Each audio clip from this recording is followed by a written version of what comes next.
अरे यार दीदी, वजह है ये साला। जब से इस हरामजादे ने हमारे मोहल्ले में दुकान खोली है ना, हमारे बाप का सालों का जमा जमा धंधा चौपट हो रहा है। अरे कोई बात नहीं भैया, 50 रुपए बाद में दे देना। मालिक, लाखों रुपए खर्च किए हमने और साले कस्टमरों को वहीं जाके मरना होता है। शांत शांत, धंधा ऐसे नहीं होता। ना वो कहीं भागे जा रहे हैं ना हम। क्यों भैया जी? हाँ, राधे राधे। मैं बताती हूँ धंधा कैसे होता है। वो सामान उठा वहां रखा है, चलो।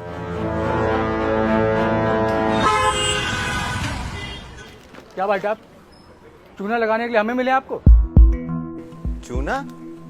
क्या हो गया भैया? कल आपके यहाँ से सामान ले गए थे हम। ये घी, ये काजू, ये बादाम, ये डिटर्जेंट, ये सब का सब एक्सपायरी। ये 4,500 का चूना नहीं तो क्या है? लेकिन आप सामान कब ले गए थे भैया? अरे हम नहीं ले गए थे, हमारे घर से मेरा बेटा ले गया था। बच्चे को बेवकूफ बना दिया आपने।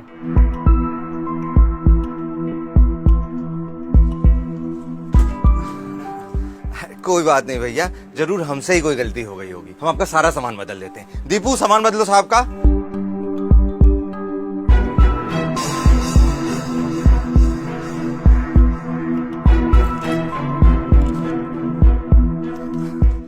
ये लीजिए, हमने आपका सारा सामान बदल दिया। अब आपको कोई शिकायत नहीं होगी।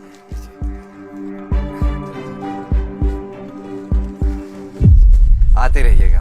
राधे राधे। अरे भैया, ये क्या सामान दिए हो? ये मॉइस्चराइजर, ये परफ्यूम, ये गुड नाइट का पैक और ये बाकी 15 सामान, सब के सब जो है एक्सपायर हैं। सामान नहीं बिक रहा है तो दुकान बंद कर दो। पुलिस में कंप्लेन करूं तुम्हारी? अरे नहीं नहीं भैया, देखिए हमसे कोई गलती हो गई होगी।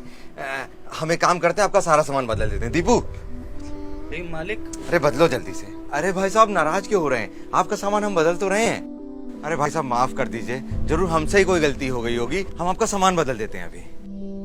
ये लीजिए भाई साहब, एक एक सामान आपका बदल दिया है। बस आप हमें माफ कर दीजिएगा। हो सकता है गलती से हमसे कोई भूल हो गई हो। राधे राधे भैया। भैया पागल हो गए हैं क्या? ये लोग आके बार बार आपसे झूठ बोल रहे हैं और आपको समझ में नहीं आ रहा है। इन 10 दिनों में ना जितनी बिक्री नहीं हुई है ना, उतना इनका एक्सपायरी माल चेंज कर करके घाटा लग गया दुकान में।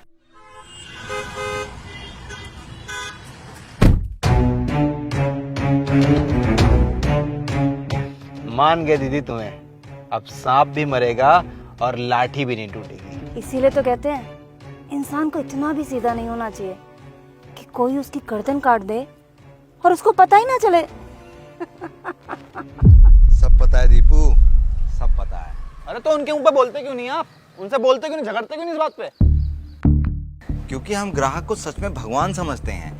जिस प्रेम से हम अपनी दुकान खोल के किशन जी की पूजा करते हैं, उसी प्रेम से ग्राहकों का सम्मान भी करते हैं हम। और शायद इसीलिए हमारी छोटी सी दुकान इतनी ज्यादा चलती है। और क्या पता, किसी ग्राहक के रूप में भगवान हमारी परीक्षा ले रहे हो। हाँ, ऐसा भी तो हो सकता है, किसी दुकान वाले की चाल हो। आपको नहीं पता है आपके आसपास के पड़ोस वाले दुकान वाले आपसे कितना चलते हैं। अरे दीपू, इस दुनिया में भगवान की इच्छा के बिना एक पत्ता भी नहीं हिल सकता। तो क्या किसी की औकात है कि खुद से हमारे खिलाफ चाल चल लेगा? बताओ।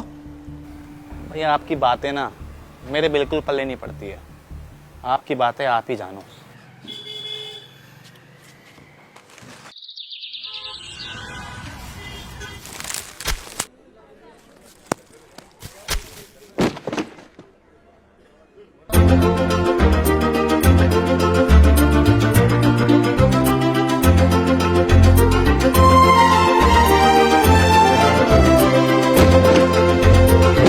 भैया, हम आपका सामान बदल तो रहे हैं।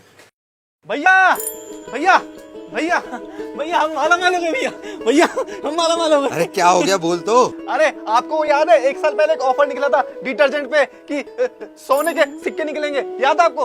हाँ हाँ। वो जो जितने भी लोग आते थे ना अपना एक्सपायरी सामान लेके, उनके सामान में डिटर्जेंट भी थे और उन सब में भैया सोने के सिक्के निकले। क्या? देखिए।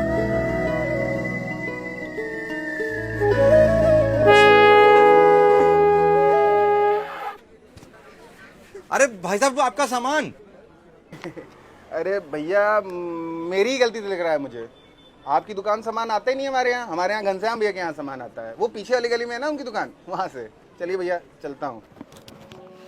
जीवन स्वर्ग जैसा हो या नर्क जैसा, ये मनुष्य खुद चुनता है। घृणा, ईर्ष्या और लालच आपको जीते जी नर्क में पहुंचा देता है। वहीं करुणा और ईश्वर के प्रति सच्ची श्रद्धा आपको स्वर्ग से भी सुंदर अनुभव कराती है। भैया आप बिल्कुल ठीक कहते थे। कोई इंसान आपका कितना ही बुरा क्यों ना चाहे, अगर आपका विश्वास ऊपर वाले में है तो कोई दुश्मन आपका कुछ नहीं बिगाड़ सकता।